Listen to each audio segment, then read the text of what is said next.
नमस्कार। कोई भी केस में एविडेंस लीड करने के पहले क्या तैयारी करनी चाहिए और क्या करना चाहिए जिससे कि आपके एविडेंस को बेहतर तरीके से कोर्ट अप्रिशिएट कर सके? क्या अंडरस्टैंडिंग आपके पास बेसिक होनी चाहिए? एक फ्रेंड से आपका डिस्कशन हो रहा है और आप उसको कहते हो यार कल तुमने ये बात कही थी, तुमने मानी थी और आज तुम डिफ़र कर रहे हो, तो ये जो एडमिशन कहते हैं कोर्ट में बड़ा ही इम्पोर्टेंट रोल प्ले करता है। अगर दूसरी पार्टी ने कोई एडमिशन किया है और वो पूरे केस का पासा पलट सकता है। नमस्कार, दिलीप सिंह एडवोकेट आपका बहुत बहुत स्वागत करता है लीगल आउटलुक। हम इंडियन एविडेंस एक्ट के दो बहुत ही अहमियत और इम्पॉर्टेंट कॉन्सेप्ट पे आपसे डिस्कशन करते हैं। पहला कि एडमिशन क्या होता है और उसका कब फ़ायदा होता है किसी केस में, और दूसरा कि डॉक्यूमेंट्स को प्रूव करने के क्या स्ट्रिक्ट रूल हैं और क्या आपको फॉलो करना चाहिए ताकि आपका एविडेंस बढ़िया हो सके। चलिए बगैर देरी किए हुए बात की शुरुआत करते हैं। अब जैसे कोई कोर्ट में कोई स्टेटमेंट दे देता है तो और एडमिट कर लेता है किसी फैक्ट को, तो कोर्ट उसको आंख बंद करके एक्सेप्ट नहीं कर लेती और उस पर कई चीज़ें देखती हैं। और इस बात को समझने के लिए आपको सेक्शन 17 एविडेंस एक्ट को जानना होगा, जो एडमिशन के बारे में बोलता है कि ये बहुत ही स्पेसिफिक स्टेटमेंट है और जो स्टेटमेंट ऑफ फैक्ट है और वो फैक्ट इन इशू से रिलेटेड होना चाहिए, रेलिवेंट फैक्ट होना चाहिए, और तभी उसका मदद मिलता है दूसरी पार्टी को कोर्ट में और कोर्ट उसको एक्सेप्ट करती है, अप्रिशिएट करती है। तो 4 सिंपल रूल है जो कोर्ट जिससे गाइडेड होती है, वो आपको जानना ज़रूरी है। पहला तो ये जो भी एडमिशन है ये किसी फैक्ट से होना चाहिए, कोई स्पेकुलेशन से संबंधित नहीं होना चाहिए। दूसरा, इसका कोई स्पेसिफिक फॉर्म नहीं है एडमिशन का कि अपनी कबूल करने का किसी चीज़ को, किसी फैक्ट को। वो ओरल भी हो सकता है, रिटेन भी हो सकता है, इवन कि व्हाट्सएप मैसेज हो सकता है, कोई इलेक्ट्रॉनिक फॉर्म में भी हो सकता है। तीसरा कि जो एडमिशन है वो थोड़ा कंक्लूज़न ओरिएंटेड होना चाहिए, उससे जज साहब किसी कंक्लूज़न पे पहुंच सकें, तभी वो एडमिशन के दायरे में आएगा। वेग नहीं होना चाहिए। व्यक्ति के द्वारा दिया हुआ ये स्टेटमेंट एडमिशन के फॉर्म में है और एक्सेप्टेबल है, तो ये जो डिफ़ाइन किया हुआ है वो सेक्शन 18, 19 और 20 एविडेंस एक्ट में मेंशन किया हुआ है कि पार्टी के द्वारा होना चाहिए, उसके एजेंट के द्वारा होना चाहिए, कोई प्रोप्राइटरी इंटरेस्ट है किसी का किसी प्रॉपर्टी में तो उसके द्वारा होना चाहिए, इवन कि थर्ड पार्टी के द्वारा भी दिया गया स्टेटमेंट एडमिशन के फॉर्म में होता है। इसको ये थोड़ा सा एक्सेप्शन सा सर्कमस्टांसेज है, तो इसको समझने के लिए मैं एक एग्जांपल से समझाता हूँ। ए बायर है, बी सेलर है और दोनों एक शिपमेंट, जो चाय के टी का शिपमेंट है, उसको लेकर एक डिस्प्यूट है। तो वो एग्री होते हैं कि उनकी चाय की क्वालिटी को लेकर जो डिस्प्यूट है वो हम सी को देते हैं जो इसका एक्सपर्ट है। फिर जो सी का ओपिनियन है, सी ने अगर वहाँ कुछ एडमिट किया है उसकी क्वालिटी को लेकर, तो वो लीगली बाइंडिंग होगा ए और बी पे। तो इवन कि थर्ड पार्टी के द्वारा दिया गया भी कोई स्टेटमेंट जो एडमिशन की कैटेगरी में आ सकता है, जो मैंने आपसे जिक्र किया। अब एक और मज़ेदार बात समझते हैं कि जो एडमिशन होना चाहिए वो मस्ट बी सेल्फ हार्मिंग, उससे जो एडमिशन दे रहा है उसके अगेंस्ट जाने वाला होना चाहिए। अब कोई आदमी ये लिखता है कि मेरे से गलती से एक एक्सीडेंट हो गया है, तो वहाँ पे वो कहीं ना कहीं एडमिट कर रहा है कि उससे एक्सीडेंट हुआ है, वो डिफेंस के तौर पे कह रहा है गलती का है, तो ये सेल्फ हार्मिंग है, तो फिर ये एडमिशन की कैटेगरी में आ जाएगा और कोर्ट इसको यूज कर सकती है उस व्यक्ति के खिलाफ। अब जैसे मैंने कहा कि कोई भी एडमिशन आपका ओरल भी हो सकता है, डॉक्यूमेंट्री भी हो सकता है। तो अब ये सेक्शन 22 एविडेंस एक्ट इसको डील करता है और इसमें बड़ा ही स्पेसिफिक एक चीज़ है कि ओरल हो या डॉक्यूमेंट्री हो, इसमें किसी को ऐसा नहीं है कि डॉक्यूमेंट्री है तो उसकी वैल्यू ज़्यादा होगी। जो एडमिशन की कैटेगरी को एडमिट करने के लिए रिलायबिलिटी देखा जाता है कि जो एडमिशन है वो कितना रिलायबल है और कोर्ट किस तरीके से उस पर रिलाई करके अपना एक कंक्लूजन तक पहुंच सकती है। अब सेक्शन 22 में जो बातें हैं किसी डॉक्यूमेंट के कंटेंट्स को लेकर, जो ओरल एडमिशन की बात होती है, उसमें दो कंडीशन दे सकते हैं। पहला कि कोर्ट को सेटिस्फाई होना चाहिए कि आप सेकेंडरी एविडेंस देने का आपके पास लीगल राइट है। और दूसरा, अगर जब वो डॉक्यूमेंट की जेन्युइननेस को लेकर कोई सवाल नहीं उठ रहा हो, तो इस दो सिचुएशन को दिमाग में रखते हैं। अब जो डॉक्यूमेंट को प्रूव करने का, तो डॉक्यूमेंट को प्रूव करने का एक बड़ा गोल्डन रूल है कि जब वो सेक्शन 61 में आपका एविडेंस एक्ट में आता है किसी डॉक्यूमेंट को प्रूव कैसे करते हैं। तो देखो भाई, सबसे पहली चीज़ है कि अगर कोई डॉक्यूमेंट का ओरिजिनल है तो वो बेस्ट है। आप कोर्ट में हमेशा ओरिजिनल लेकर जाओ, तो आप डॉक्यूमेंट को प्रूव करेंगे, कोर्ट उस पर रिलाई करेगी, क्योंकि वो प्राइमरी एविडेंस के रूप में माना जाता है, जिसका स्पेसिफिकली जिक्र किया गया है सेक्शन 62 एविडेंस एक्ट में। और वो गोल्डन स्टैंडर्ड है कि अगर कोई डॉक्यूमेंट का ओरिजिनल डॉक्यूमेंट, तो उसको कोर्ट के सामने पेश करो, कोर्ट को भी आसानी होगी उस पर रिलाई करके अपने फैसले देने में।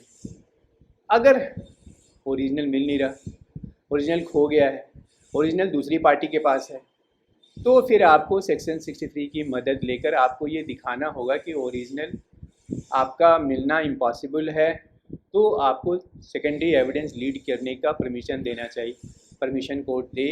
ये आपका प्लान बी हो गया। जब आपका ओरिजिनल नहीं मिल रहा है तो आप सेकेंडरी एविडेंस के तौर पे जाएंगे, फिर जैसे उसमें सर्टिफाइड कॉपी हो गया, फोटोस्टेट कॉपी हो गया, ओरिजिनल से कंपेयर करके हैंड रिटेन भी हो गया, काउंटर पार्ट हो गया, या इस तरह की जो भी चीज़ें हैं वो, या ओरल एविडेंस हो गया, तो इस तरीके जो भी चीज़ें हैं उस पर आप सेकेंडरी एविडेंस पर रिलाई कर सकें। लेकिन आपका ये जो बैकअप प्लान है, प्लान बी है सेकेंडरी एविडेंस का, वो कब काम आएगा? सेकेंडरी एविडेंस का परमिशन आपको कब मिलेगा? आप अब अपने आप से कुछ सवाल पूछो तो आपको समझ आ जाएगा। क्या ओरिजिनल डॉक्यूमेंट सामने वाली पार्टी के पास है, या किसी ऐसे इंसान के पास है जिसको कोर्ट के ज़रिए हम बुला नहीं सकते, या दूसरी पार्टी ने एडमिट कर लिया है डॉक्यूमेंट को और अपने प्लीडिंग में। तीसरा, कि आप ये कंफर्म होके कह सकते हैं कि डॉक्यूमेंट डिस्ट्रॉय हो गया है और ये गुम हो चुका है और इसमें आपकी कोई गलती नहीं है, मतलब आप किसी भी सूरत में आप उसके लिए रिस्पॉन्सिबल नहीं हैं। तो या कोई डॉक्यूमेंट इस फॉर्म में है, जैसे बिल्डिंग पे लिखा हुआ, दीवार पे लिखा हुआ कोई चीज़ है जिसको उसको लेकर कोर्ट नहीं लाया सकता, जैसे कोई भी चीज़ है जिसको कोर्ट नहीं लाया जा सकता। तो अगर इन सवालों का जवाब आपका यस है, तो फिर आप कोर्ट से सेकेंडरी एविडेंस का लीड करने के लिए कह सकते हैं और आप इंटाइटल हैं सेकेंडरी एविडेंस को लीड करने के लिए। अब एक और इंटरेस्टिंग बात मैं बताता हूँ कि पब्लिक डॉक्यूमेंट को लेकर कई बार क्या होता है, जो पब्लिक डॉक्यूमेंट होते हैं उस पर आप रिलाई करना चाहते हैं और उसमें पब्लिक डॉक्यूमेंट में जो आप सेक्शन 35 एविडेंस एक्ट है वो बड़ा इंटरेस्टिंग है। वो ये कहता है कि कोई भी व्यक्ति जो पब्लिक कैपेसिटी में, ऑफिशियल कैपेसिटी में अगर कोई अपनी ड्यूटी करते वक्त कोई एंट्री करता है, कोई डॉक्यूमेंट लिखता है, तो वो एक रेलिवेंट डॉक्यूमेंट है और वो पब्लिक डॉक्यूमेंट, पब्लिक बुक के रूप में आइडेंटिफाई होता है। हालांकि सेक्शन 74 जो पब्लिक डॉक्यूमेंट की पूरी लिस्ट देता है, लेकिन यहाँ जो मैं कहना चाह रहा हूँ कि कोई भी पब्लिक यूज़, कोई डॉक्यूमेंट पब्लिक यूज़ में है, बना हुआ है पब्लिक ऑफिसर के द्वारा, गवर्नमेंट ऑफिसर द्वारा, तो वो आप रिलाई कर सकते हैं और वो उसके वहाँ पे उसके सर्टिफाइड कॉपी को लाकर देने में या उसके पब्लिश्ड कॉपी को लाकर देने में कोर्ट आपको एक्सेप्ट करेगी। जैसे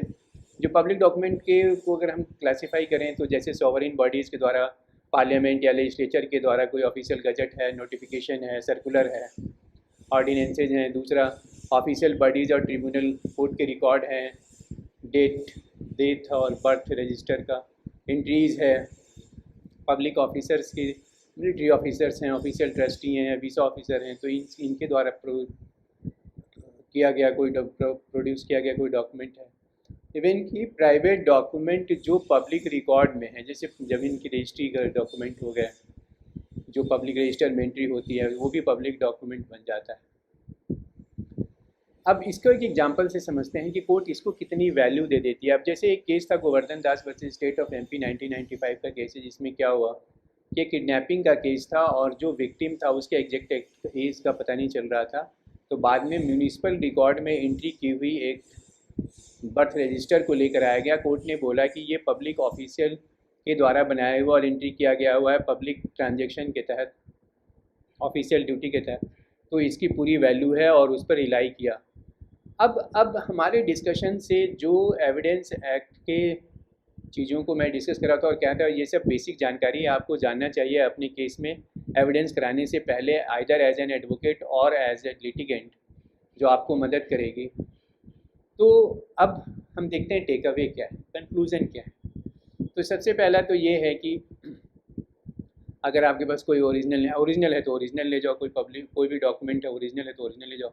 अगर ओरिजिनल नहीं है तो सेक्शन 65 की मदद लेकर सेकेंडरी एविडेंस की तैयारी करो।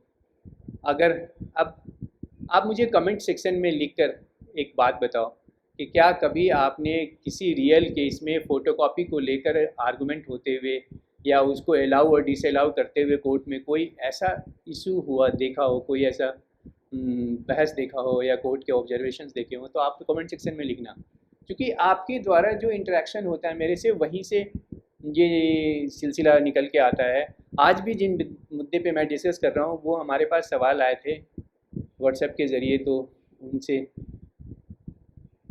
उन्हीं को बेस बनाकर मैंने आज का इंटरेक्शन किया है कि क्या क्या बातें आपको दिमाग में रखनी चाहिए अगर आप किसी केस में एविडेंस लेकर देने जा रहे हो या कराने जा रहे हो। तो वीडियो में एडमिशन और डॉक्यूमेंट्री एविडेंस के कॉन्सेप्ट को लेकर मैंने सिंपल लैंग्वेज में डिस्कस किया। अगर आपको थोड़ा भी आसान लगा और आप बेनिफिट हुआ है आपको, तो आप वीडियो को लाइक कीजिए, अपने उन दोस्तों से शेयर कीजिए या उन अपने लोगों से शेयर कीजिए जो इनमें दिलचस्पी रखते हैं और जिनको भी फ़ायदा हो सकता है। और अगर आपने मेरे चैनल लीगल आउटलुक को सब्सक्राइब नहीं किया है तो सब्सक्राइब कीजिए। और अपने thank you very much. Keep analysing, keep learning, stay legally sharp, and be with me in my next video on Easy Law Made Easy for Evidence series. Thank you very much. Namaskar.